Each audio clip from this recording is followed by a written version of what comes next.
우리 인생의 가장 큰 문제는 무엇이라고 생각합니까? 하나님이 우리와 함께 하셔야 되는데 우리가 하나님을 떠나버린 겁니다. 그것이 우리 인생의 가장 큰 문제입니다.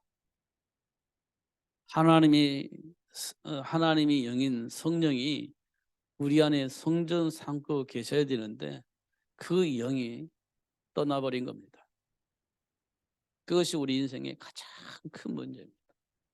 이 문제 때문에 우리는 갈등하게 되어지고 우리 안에 있는 상처로 자리 잡고 있는 여러 가지 삶의 기준을 버리지 못하고 그 안에서 선택을 하면서 살게 되어집니다.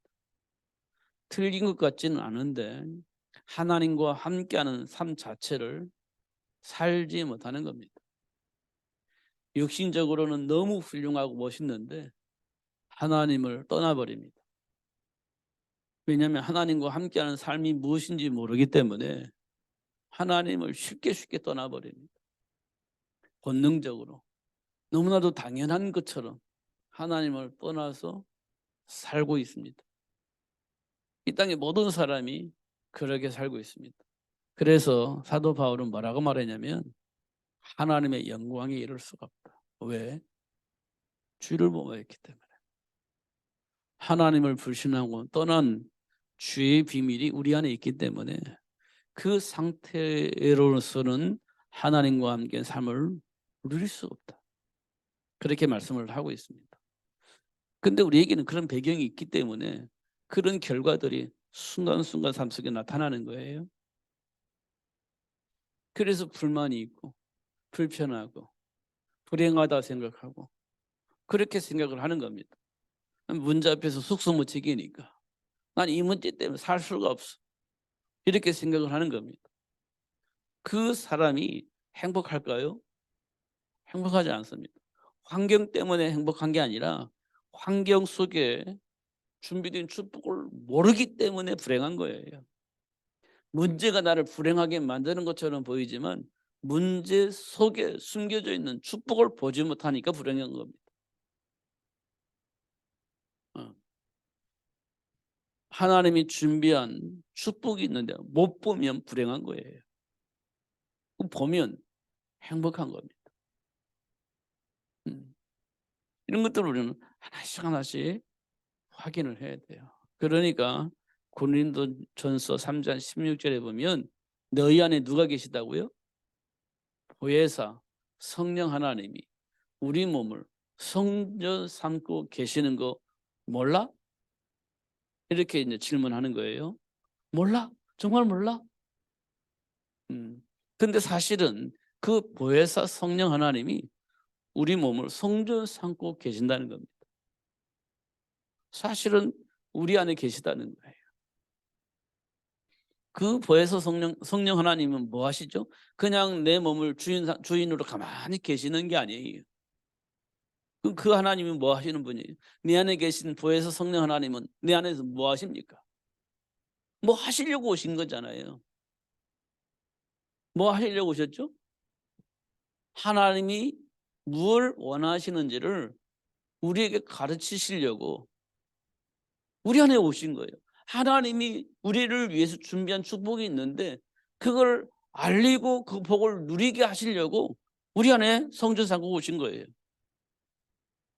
그럼 성령 하나님은 지금 우리에게 하나님 원하시는 것을 알려주겠어요, 안 알려주겠어요? 알려주시지. 알려주십니다. 가르쳐 주셔요. 가르쳐 주신다고. 그런데 가르쳐 주시기만 하지 않고 깨닫게 하십니다. 아, 그랬구나. 깨닫게 하셔요. 누가? 내 안에 주인으로 자리 잡고 계시는 보혜사 성령 하나님께서 그렇게 역사를 하고 계시는 겁니다.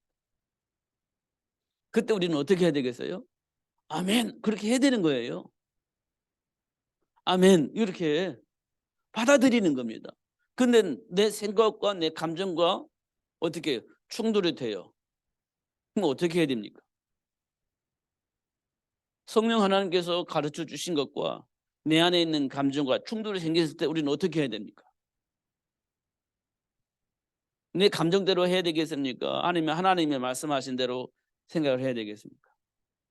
이렇게 되려면 내 맘대로 해야 됩니다라고 말을 할 사람은 없겠죠. 내 감정대로 해야 됩니다라고 말을 사람 없겠죠. 지금 우리가 하나님과 지금 예배하는 시간이니까 하나님이 말씀하신 대로 선택을 하고 살아야 되겠죠. 이렇게 대답을 해야 되겠죠. 왜냐하면 그게 우리는 답이라고 생각하니까. 지금 이 자리는 그렇게 대답을 할 겁니다. 이 현장에서 일어나는 그 문제와 사건 앞에서는 우리는 어떤 선택을 하겠어요? 내 감정을 먼저 선택을 하겠죠. 이게 이제 차이점이에요. 하나님 분명히 가르쳐 주셨는데 받아들이긴 했는데 현장 가서는 그 말씀이 내 안에 작동이 안 되는 겁니다. 그럼 뭐가 작동돼요?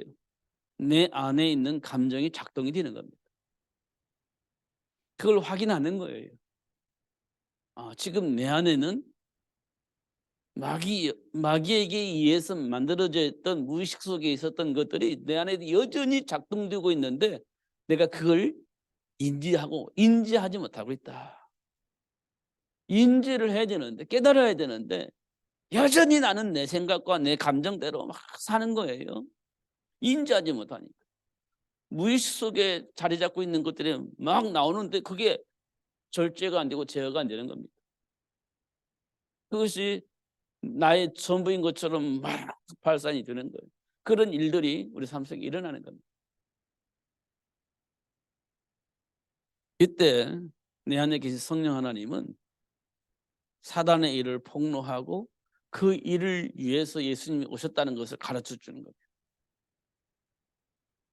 가르쳐 주시는 거예요. 그리고 깨닫게 되는 거죠. 그럼 우리는 어떻게 해야 되겠어요? 아, 그래, 언약 잡자. 이렇게 되겠죠. 그걸 보고 우리는 응답이라고 얘기를 합니다. 응답. 그 응답이 열매로 맺으려면 어떻게 되겠어요? 그 응답이 열매로 나타나려면 하나님 주신 언약 안에서 선택을 하면 응답이 열매로 나타나는 겁니다. 응답이 전부 다가 아니고요. 응답은 나에게 답을 준 거예요. 그 답이 열매로 나타나려면 그 답 속에서 선택을 하면서 사는 거예요. 그러면 그 답이 열매로 나타나겠죠. 그렇게 이제 하나님이 하시는 거예요. 그렇게 하시려고 내 안에 보혜사 성령 하나님이 성전 삼고 들어와 계시는 거예요. 그것 때문에.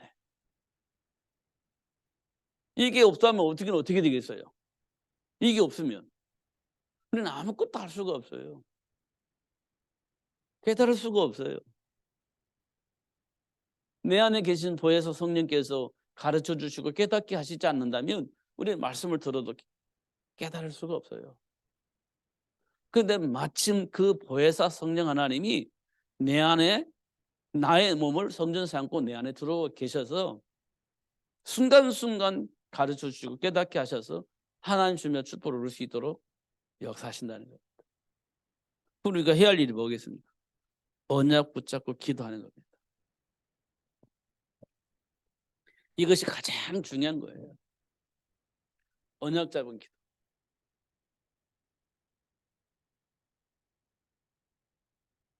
이게 그게 중요한 겁니다. 이게 전부다요, 사실은. 이렇게 되면 사단의 역사도 볼 수가 있습니다. 사단의 역사. 우리가 주일날 메시지 들었죠? 사단의 역사. 창세기 3장에서 사단이 어떻게 역사했습니까? 하나님의 말씀을 왜곡시켰죠. 하나님의 말씀을 왜곡시켰습니다. 우리가 하나님의 말씀을 왜곡당하면 말씀을 이상하게 해석하고 이상한 방향으로 갈 수 있어요. 하나님의 말씀을 듣지 않고 사람의 말을 듣고 막 혼란 속에 빠지는 겁니다. 사람의 말을 듣고. 그게 이제 왜곡당하는 거예요. 제가 어릴 때는요, 전도관도 있었고 봉일교도 있었고 있었습니다. 제가 60, 70년대 초반에는요, 전국에 전도관이라는 이 단체가 막 우리나라 전국을 휩쓸어 버렸습니다. 전도관. 그 전도관이란 그 단체에 누가 있냐면 박태선이라는 사람이 있었습니다. 장로였었죠. 그 사람이 뭘 만들었죠? 신앙촌을 만들어, 신앙촌. 그래서 신앙촌 물건 막 팔고 그랬잖아요, 옛날에. 그래서 경제 활동도 하고 그 집 팔고 막 그 신앙촌으로 들어가지고 단체가 되어서 살았습니다. 그게 전도관입니다. 신앙촌 물건들 만들어내고 그랬습니다. 지금 전도관이란 말 여러분 잘 안 들리잖아요. 근데 가끔 보면 신앙촌 물건들이 길거리에서 파는 것을 볼 수 있습니다. 아직도 뭔가 움직이고 있는 거예요. 전도관입니다, 그게. 그 다음에 통일교죠. 문선명 씨 돌아가셨죠? 그 통일교입니다. 지금 뭐 이러한가? 그게 이제 통일교죠. 이분은요, 경제적인 시스템이 완벽하게 갖춰졌습니다. 그리고 통일교는요, 경제적인 문제 전혀 없어요. 왜냐? 어마어마한 기업을 가지고 있습니다.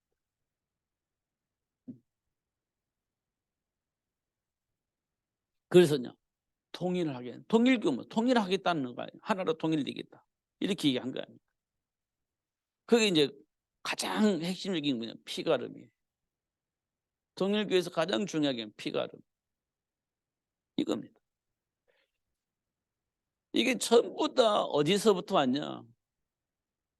사단의 역사 속에 있는데 그게 하나님의 말씀 왜곡된 거예요. 왜곡시킨 거예요. 이 왜곡시키는데 박대선 씨를 이용한 거고 문선명 씨를 이용한 겁니다. 사단이 그렇게 이용을 한 거죠. 이게 자꾸 누군가에 의해서 영향을 받아버리는 겁니다. 그 하나님의 말씀이 왜곡되니까 사람을 쫓아가게 되는 거예요. 지금은 신천지가 날뛰고 있잖아요. 이만희 씨가 부회사라는 겁니다.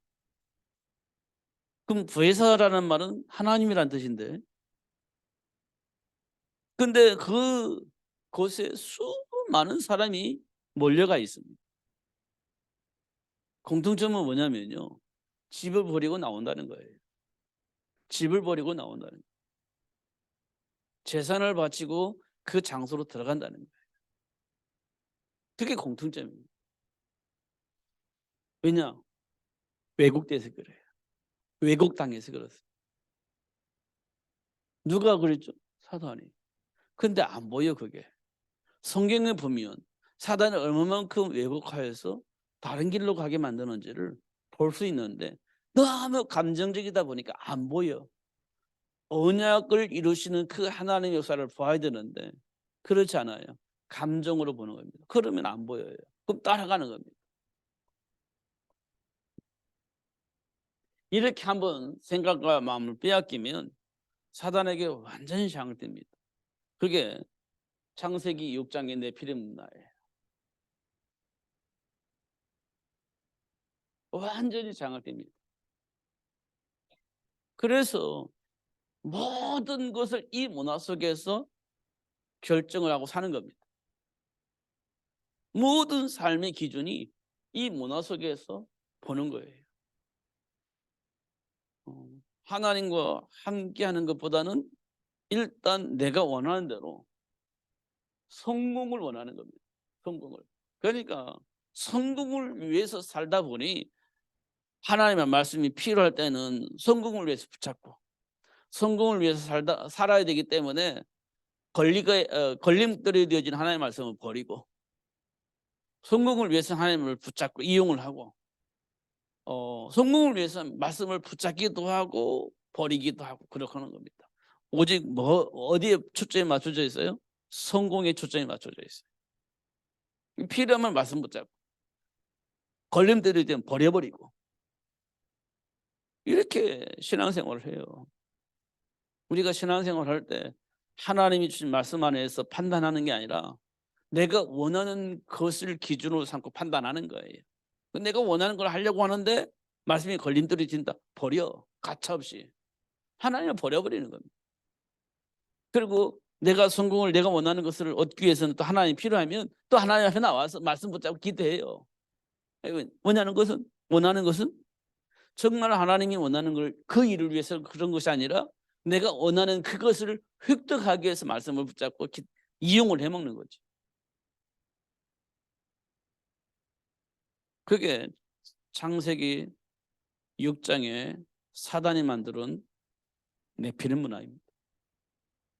필요할 때는 잡고 필요 없으면 버리는 거예요. 우리가 왜 시험 들죠? 이 속에 들어가면 내가 원하는 대로 안 되어지니까 시험 드는 거예요. 내가 원하는 대로 안 되니까 시험 드는 거예요. 우리가 왜 기분 나빠져? 내가 원하는 대로 안 되어지니까 기분 나쁘잖아요. 내가 왜 기분 좋죠? 내가 원하는 대로니까 기분 좋잖아요. 내가 원하는 대로는 기분 나빠. 내가 원하는 대로 다 되어지면 기분 좋고. 이렇게 되는 거잖아요. 성경에 보니까요. 그렇게 되어 있잖아요. 하나님과 함께하는 자들은 실패해도 괜찮고 성공해도 괜찮아요. 왜냐? 하나님의 계획이 이루어지는 것으로 끝이에요.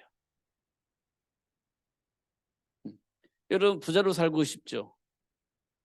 거지처럼 나사로처럼 살고 싶지 않잖아요. 그럼 부자처럼 사는 그 사람을 우리는 부러워하잖아요.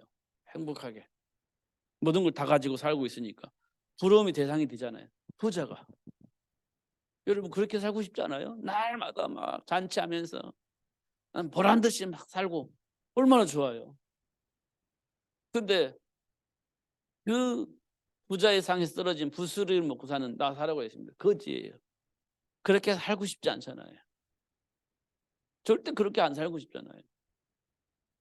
근데 부자가 행복했겠어요? 아니면 거지 나사로가 행복했겠어요? 우리가 볼 때는 아무리 생각해도 거지 나사로가 행복하지는 않았을 것 같아요. 아무리 생각해도 부자가 행복했을 것 같아요. 우리 감정이 그러니까요. 근데 성경은 뭐라고 말하고 있냐면 부자가 행복하지 않았다는 거예요. 누가 행복했냐? 거지 나사로가 행복했다는 겁니다. 성경은 그렇게 말하고 있는 겁니다. 이유는요. 부자는 하나님이 주면 축복을 모르고 살았던 사람이고 거지 나사로는 하나님이 주면 축복을 알고 산 사람이에요. 그래서 그 거지 나사로가 행복했고 부자가 불행했다 이렇게 말하고 있어요. 그런데 부자는 그걸 몰랐어요.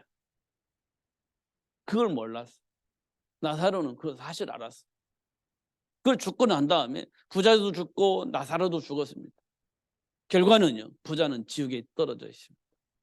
나사로는요. 천국에 있어요. 이걸 우리는 봐야 됩니다. 이걸 봐야 돼. 그래야 정말 삶의 가치를 알 수 있고 그 축복을 나눌 수 있습니다. 우리는요. 못 봐요. 부자가 좋지 거지가 무슨 좋아요. 절대 볼 수가 없어요. 깨달을 수도 없어요. 그게 이제 영적 상태입니다. 왜냐? 사단의 역사가 있는데 우리가 그걸 인정을 안 하니까 못 보는 겁니다. 육신적인 눈으로만 보니까 육신적인 감정으로 보니까 못 보는 거예요. 그래서 우리는요. 남들 보기에 괜찮게 살았으면 좋겠어. 꿈에도 소원이지. 그보다 더 중요한 것은 하나님의 배경을 알고 누리는 삶이 굉장히 중요한 겁니다. 이걸 우리는 봐야 돼. 그럼 거지처럼 살자는 말이냐? 절대 그렇지 않아요. 하나님과 함께하는 사람이 거지처럼 살진 않아요. 거짓 나사로는 왜요? 보여주려고, 우리에게 보여주려고 증인으로 세워준 것이지 그렇게 살지 않습니다. 성경을 보세요. 아브라함을 불렀는데 거짓처럼 살았나요? 아니요. 318명 가병을 거느릴 수 있을 만큼 복을 받았잖아요. 이삭은요 100배의 복을 받았잖아요. 요셉은요 흉통한 복을 누렸잖아요. 맞잖아요. 그러니까 하나님과 함께하는 나는요 세계가 복음만 되어질 수 있을 만큼 하나님 준비한 축복을 누리면서 살 수 있습니다. 그냥 그 복만 가지고 살려고 하니까 우리가 자꾸 사단에게 왜곡당해 가지고 자꾸 잘못된 선택을 하며 살지, 하나님이 원하는 대로 세계 복음화를 원해서 이만의 비밀을 누리고 있으면 세계를 복음화할 수 있을 만큼의 축복을 누릴 수 있도록 하나님이 역사하신다는 거예요. 한 번도 보면 그렇게 안 된 적이 없어요. 다 그렇게 하셨습니다. 목동 다윗이 골리앗을 이기잖아요. 하나의 배경을 가지고 있으니까. 바벨론을 포로 간 다니엘이 오히려 그들이 가지고 있는 생각을 바꿔버리잖아요. 사적을 속에 들어가 버렸는데 살려버리시니까 바벨론 왕이 생각이 바뀌어버린 겁니다. 네가 믿는 하나님이 너를 능히 구하셨느냐? 예, 그랬습니다 하고 나와버리잖아요. 그럼 바벨론 왕의 생각이 안 바뀌었겠어요? 바뀌었지. 바뀌었다는 증거로 그 법을 만드는 사람을 죽여버렸잖아요. 하나님이 하시는 일입니다. 근데 우리는 하나님과 함께하면 지지리도 못 살고 지지리도 고통스럽게 사는 거 착각을 하는데 그게 사단의 왜곡입니다. 세 번째는 뭐가 있죠? 우리 인생의 미래는 보장되어 있습니다. 창세기 11장. 우리 인생은요 미래가 보장되어 있습니다. 미래가 보장되어 있어요. 마태복음 28장에 보니까 뭐라고 되어 있죠? 20절에 세상 끝날까지 항상 함께 할 것이다. 이 말은 하나님이 함께 계신다면 우리는 망해야 안 망해요? 하나님이 나와 함께 계시면 망해야 안 망해요? 안 망합니다. 절대 안 망해요. 음부의 권세가 우리를 이길 수 있어요, 없어요? 이길 수가 없습니다. 음부의 권세가 우리를 이길 수가 없어요. 보장되어 있는 겁니다. 보장되어 있는 축복이에요.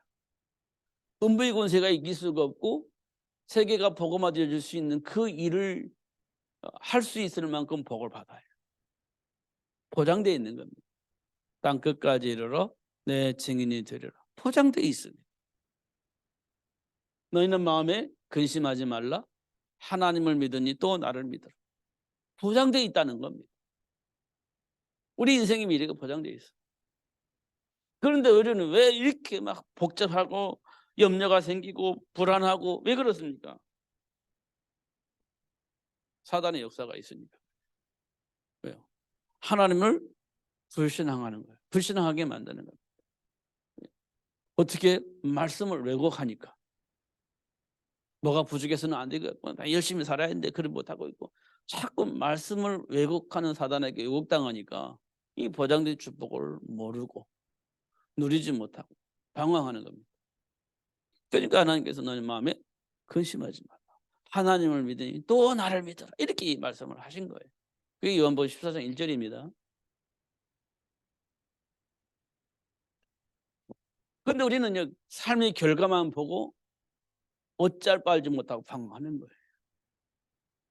그래서 우리는 언약 잡은 기도가 우리에게 매우 중요한 겁니다. 언약 잡은 기도. 이게 굉장히 중요한 거예요. 그러면요 왜곡당하지 않습니다. 내 감정 속에 빠지지 않아요. 내 지지 속에 빠지지 않아요. 언약 잡으면. 그런데 언약 잡은 기도를 한다고 하면서 우리가 지금 가장 넘어서야 할 것이 있습니다. 이렇게 해야 된다고 하니까 숙제처럼 하는 겁니다. 될까요? 안 될까요?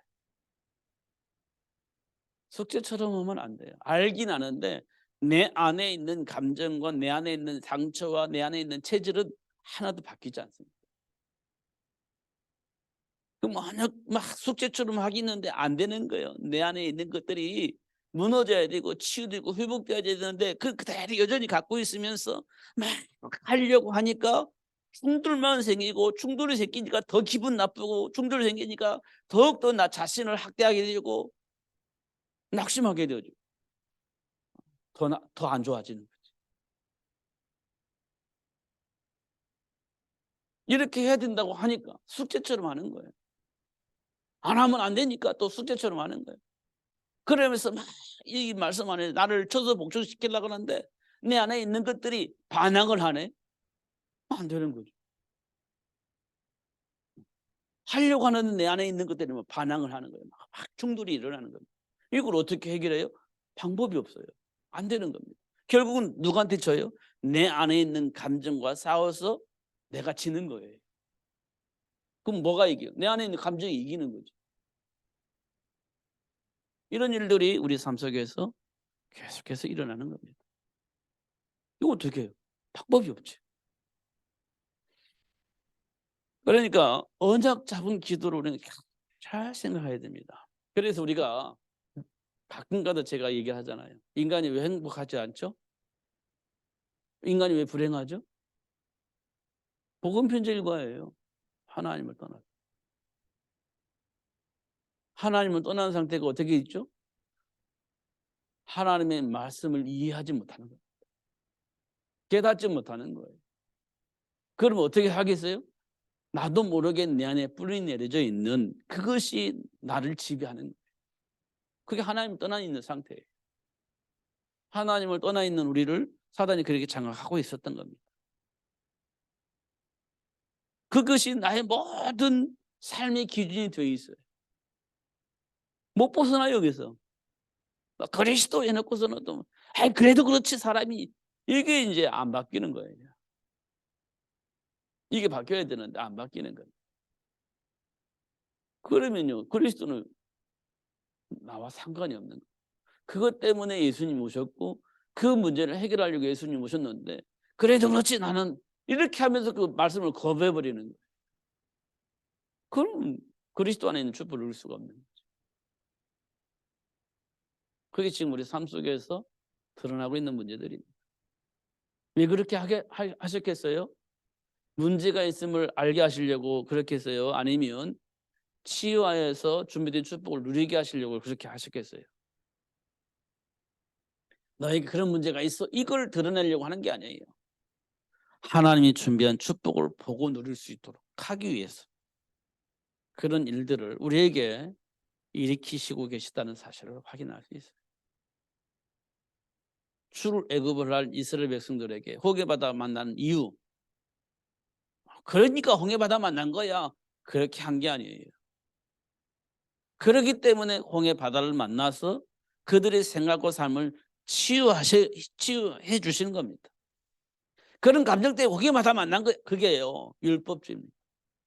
그렇기 때문에 하나님이 치유하고 회복시켜 주시려고 지금 우리와 함께 계신 하나님, 어떤 하나님이신지 알게 하시려고 홍해바다를 만나게 하신 겁니다. 그런 감정이 있으니까 홍해바다 만났지, 이게 아니에요. 생각 조금만 보면, 야, 그렇구나.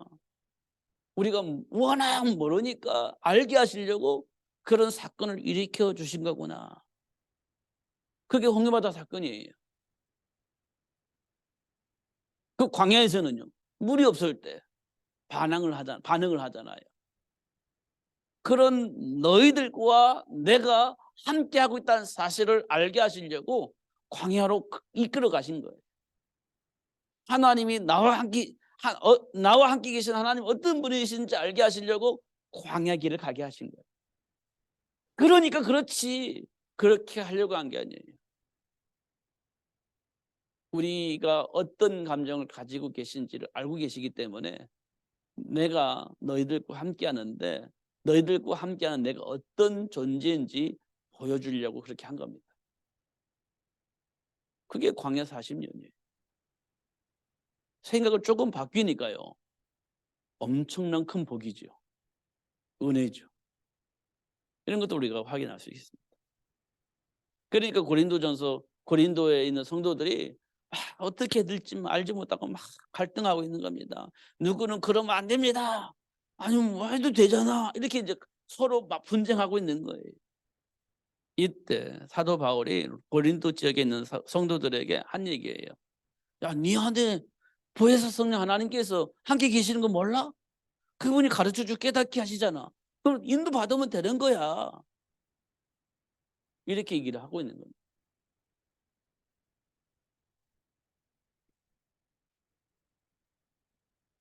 우리에게는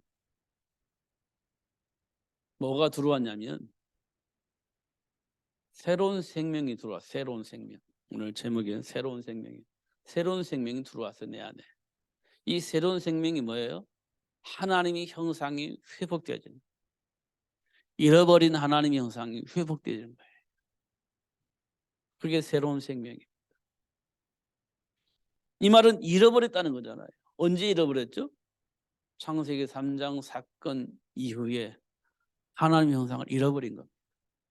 그것을 하나님께서 회복시켜 주신 거예요. 누구를 통해서? 그리스도 되신 예수를 통해서 하나님의 형상이 회복되어졌습니다. 언제요? 영접할 때. 이때 새로운 생명이 내 안에 들어온 겁니다. 그래서 영접하는 자, 곧 그 이름을 믿는 자들에게는 하나님의 자녀가 되는 권세를 주셨다, 이렇게 말합니다. 그러면 새로운 생명이 들어왔다는 것은 삶이 바뀐 거예요. 내 삶의 배경도 바뀐 겁니다. 그런 생각도 바뀌고 삶의 결과도 변화되어져서 나타나겠죠. 분명히 성령께서 간섭하신데 내가 움직일 것이니까 생각도 바뀌고 삶도 바뀌겠죠. 그런 결과들이 나오게 되집니다. 언제요? 언약 붙잡고 기도할 때. 내 감정을 넘어설 수 있어요. 내가 가지고 있는 삶의 기준도 넘어설 수 있습니다. 새로운 생명이 들어오면 그렇게 되어집니다. 이 말은 삶이 변화가 일어납니다. 이걸 보고 우리는 뭡니까? 성장했다 그래요.